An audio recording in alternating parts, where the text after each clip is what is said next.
Hello dear students, आज हम next topic chapter number 4 का नेक्स्ट टॉपिक पढ़ने जा रहे हैं। टॉपिक का नाम है वेलोसिटी सिलेक्टर।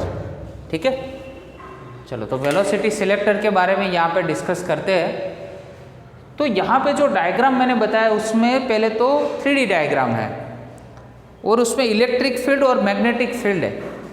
इलेक्ट्रिक फील्ड और मैग्नेटिक फील्ड दोनों फील्ड यहाँ पे मैंने शो की है। ठीक है, चलो यहाँ पे इस डायरेक्शन में आप देखो, मतलब मान लो कि ये अपनी वाई डायरेक्शन है। ठीक है, वाई एक्सिस है, तो वाई एक्सिस में यहाँ पे मैंने रखा है इलेक्ट्रिक फील्ड और इलेक्ट्रिक फील्ड से यहाँ पे इलेक्ट्रिक फोर्स जनरेट हो रहा है एफ ई जितना, और यहाँ पे कोई चार्ज पार्टिकल है उसकी वेलोसिटी वी जितनी है। और इस साइड पे मतलब इस डायरेक्शन में यहाँ पे अपना मैग्नेटिक फील्ड भी है और मैग्नेटिक फोर्स की direction just opposite to the electric field है। आया समझ में? तो यहाँ पे इस डायरेक्शन से इस डायग्राम से हमें पता चलता है कि फ्रॉम चार्ज Q लॉरेंट्ज फोर्स कितना मिलेगा। तो लॉरेंट्ज फोर्स के बारे में जब हमने पढ़ा था तो Lorentz force is a summation of electric force and the magnetic force. ठीक है, चलो ये हो गया अपना क्यू ई और इसका फॉर्मूला था क्यू वी क्रॉस बी। ठीक है, अभी इंडिविजुअल सबकी डायरेक्शन लेते हैं। तो फॉर इलेक्ट्रिक फोर्स, चलो इलेक्ट्रिक फोर्स के लिए यहाँ पे मैंने पहले यहाँ पे एफ ई शो किया है, अभी क्यू ई में यहाँ पे लिखूँगा। ठीक है, तो ई जो है यहाँ पे ई कौन सी डायरेक्शन में, पॉजिटिव वाई की डायरेक्शन में, सो यहाँ पे हम जे कैप लिख सकते हैं। क्लियर? वैसे ही यहाँ पे दूसरा मैं लिखता हूँ मैग्नेटिक फोर्स। यहाँ पे मैग्नेटिक फोर्स के बारे में डिस्कस करते हैं। तो यहाँ पे हो गया एफ एम, क्यू तो बेटा इसमें कांस्टेंट रहेगा।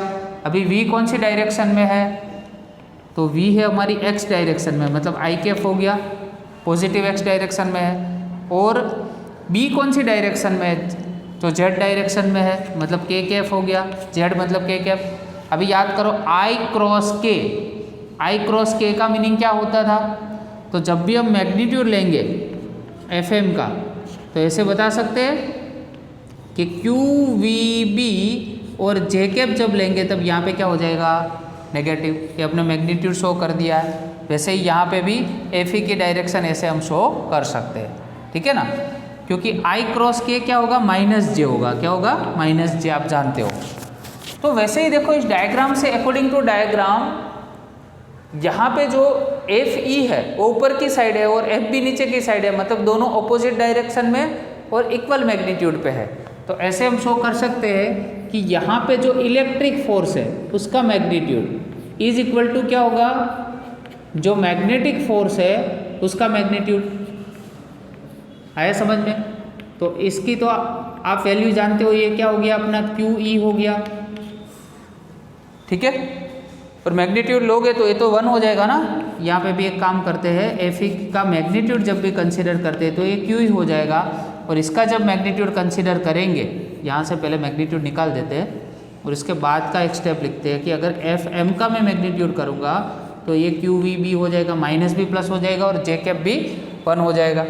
चलो तो यहाँ पे हम लिखेंगे क्यू वी बी, तो इन दोनों में से क्यू क्यू कैंसल, तो E is equal to v into b. तो V को अगर सब्जेक्ट बनाओ तो E by B, most important formula for velocity selector. Velocity of any charge particle is given the ratio of the electric field to the magnetic field. Chapter number 8 में भी पढ़ेंगे। ठीक है, यही रेशियो पढ़ेंगे। इसमें वहाँ पे C होगा, स्मॉल c, यहाँ पे हमने वेलोसिटी V लिया है। ठीक है, तो इस रेशियो का यूज किसने किया था, तो सबसे फर्स्ट जे थॉमसन ने यूज किया था। J Thomson used this concept to find out the ratio between E by M, E और M का रेशियो फाइंड करने के लिए उसने इस कंसेप्ट का यूज़ किया था, ठीक है। और अभी मतलब रिसेंटली जो यूज़ होता है वो मास स्पेक्ट्रोमीटर में इसका कंसेप्ट यूज़ होता है। It is also used in mass spectrometer,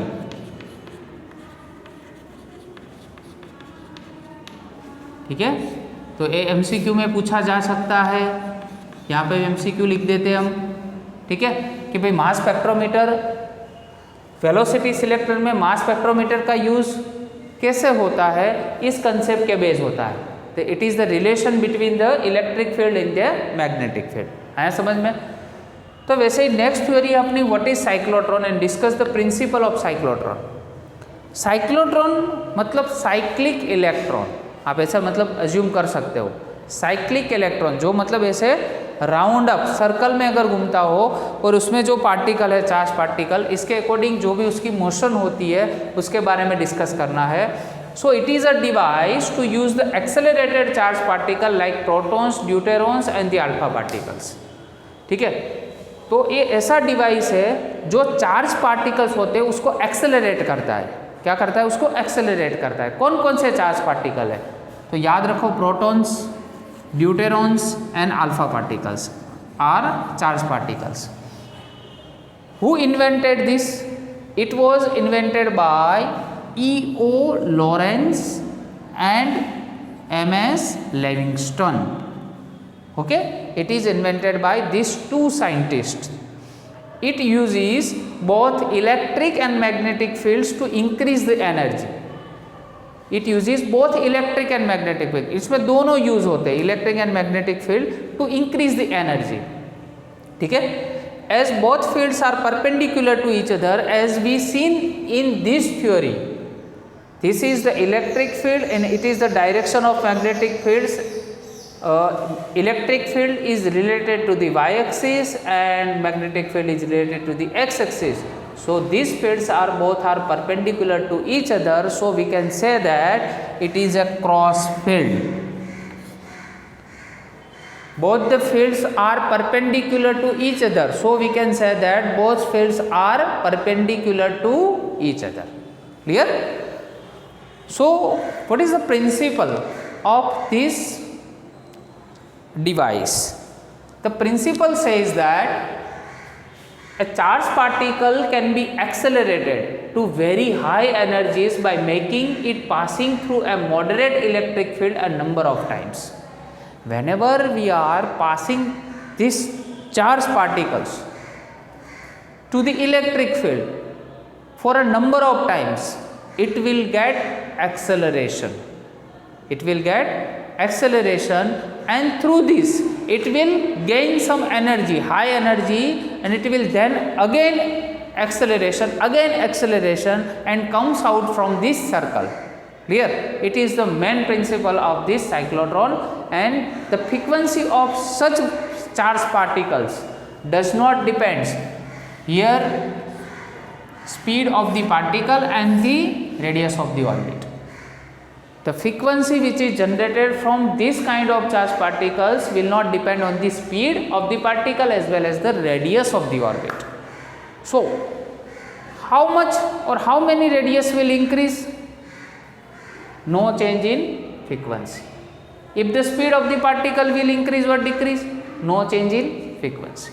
Okay, so it is the principle of cyclotron. Now construction of cyclotron. What is construction? Here we can say that SN and two powerful electromagnets, and it consists of two small hollow metallic half cylinders. Cyclotron is consist of two small hollow and metallic half cylinders D1 and D2. D1 and D2 does as they are in the shape of D. ठीक है, यहाँ पे D1 और D2 है, उसका shape कैसा है? अपना इंग्लिश जो लेटर है D जैसा, इसलिए इसको Ds भी बोला जाता है। They are known as Ds, इसलिए इसको Ds भी बोला जाता है, D1 और D2 को, ठीक है। They are mounted inside the vacuum chamber, कहाँ पे इसको माउंट किया जाता है? They are mounted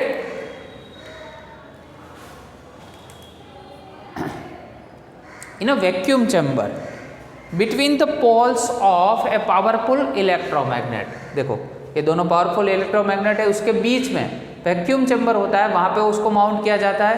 and the Ds are connected to the source of high frequency alternating voltage of few 100 kilowatts. It is then connected to the source of high frequency alternating voltage of few 100 kilovolts, and then after it will get accelerated. The beam of charged particles to be accelerated is injected into the D near the center of V. जो भी अपना charge particle है उसको, जिसको हम accelerate करना चाहते हैं, उसको कहाँ पे रखा जाता है? ये जो D है दोनों, उसका जो सेंटर होता है उस सेंटर के बाजू में रखा जाता है, ठीक है। And the charge particles are pulled out from this disc by deflecting plates, ठीक है। वो जो चार्ज पार्टिकल है उसको बाहर निकालने के लिए क्या होना चाहिए? क्या हमारे पास ये नेगेटिवली चार्ज डिफ्लेक्टिंग प्लेट। तो यहाँ पे MCQ बन सकता है। और एक इन साइक्लोट्रॉन